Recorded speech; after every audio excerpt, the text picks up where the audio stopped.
Hey everybody, this is DM Mike, and this is the next album recommendation for your fantasy campaign. Now I'm going to step away from just doing another album recommendation here today or any kind of dark ambient. And what I really want to talk to you about today is kind of just sound effects. Like the most important thing I think at the table for any session is the use of sound effects, ambient effects to help make environments come to life, whether your players are in a cavern, a ship out in the middle of the sea, a jungle, a tropical jungle with a storm going on, or just chilling out in a village somewhere. This is the most effective things we can use to create a sense of verisimilitude at the table beyond music. I mean, music is also incredibly effective, but right up there, right next to it, I mean, you can't even put them on a graph, they're almost kind of equal to one another, is environmental effects. Now, these things are kind of tricky to come by. Sometimes you have to create them yourself, or you got to go out there and find them or buy them. But I came across a guy named Michael Delphi on Bandcamp. It's the only place you're going to find him too, so don't go search anywhere else. It's Bandcamp. That's pretty much it. He has right now about 4 albums. They're called RPG D&D Ambiances, volumes 1, 2, and 3. And then he's got a medieval starter pack and a 4th one on the way. I have the first 3, and I didn't know about the medieval starter pack until just recently. I haven't quite looked it out. Maybe it's just kind of pieces from the other volumes. I'm not too sure about that. But he is working on a 4th one. And let me tell you, these are the most versatile sets of ambient effects you're ever going to purchase at this point.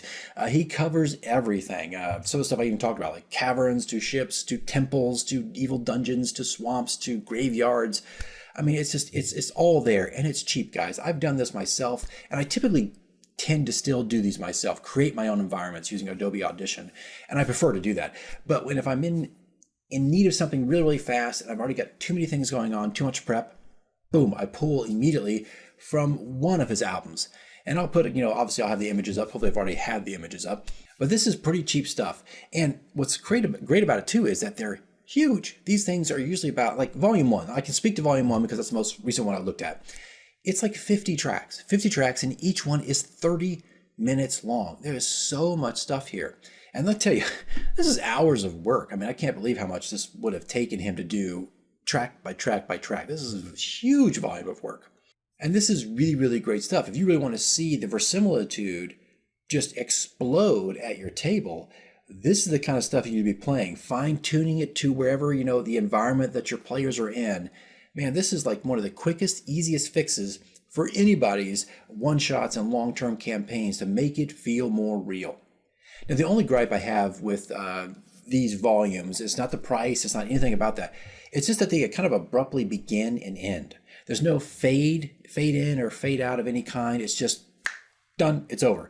And that can be pretty abrupt at the table. So my recommendation is if you have any kind of audio software, whether it's cheap stuff, or it's free, it's, what do they call that stuff, like GIMP and whatnot. That's an art tool, but open source, that's open source. I recommend going in and adding a fade. Get the original track, bring it, save it as a new track, like edit 1 or whatever, and just put those fades in because it is kind of sudden and abrupt. And it's like pulling the carpet out from underneath your players in the middle of the scene. Most likely that's when it's going to happen, let's be honest. But, it could be kind of like, whoa, what the heck just happened? We're just suddenly back in the room. So you really want to make sure you put in those fades and keep an eye on things as you're playing and then kind of, loop and repeat and just let it play. So hey guys, that's it. It's a kind of short video today. I really wanted to get this guy out in front of you, that you can find it in case you're kind of scrounging around trying to find things. Here's something that's readily available. And again, it's cheap and you're getting like 50 tracks. They're 30 minutes long. It's so much work and it's so freaking cheap. All right, so head over to Bandcamp, look for Michael Delphi, look at RPG D&D Ambiances in volumes 1 to 3. Again, he has a starter, the medieval starter pack, which is like $6, and he's currently working on a 4th volume, which is slowly being added to on Bandcamp. So you can purchase the album, and every time he comes up with another track, he just kind of puts it on there, and it just kind of slowly grows. Anyways, that's all I got for you guys this week. Next week, we'll probably return to the music and kind of come back to that focus. This is supposed to be spread out and looking at all kinds of different ways we can enhance our games through sound. But next week, we'll get back to the soundtracks. All right, guys, that's all I got for you this week, and I'll see you in the next one.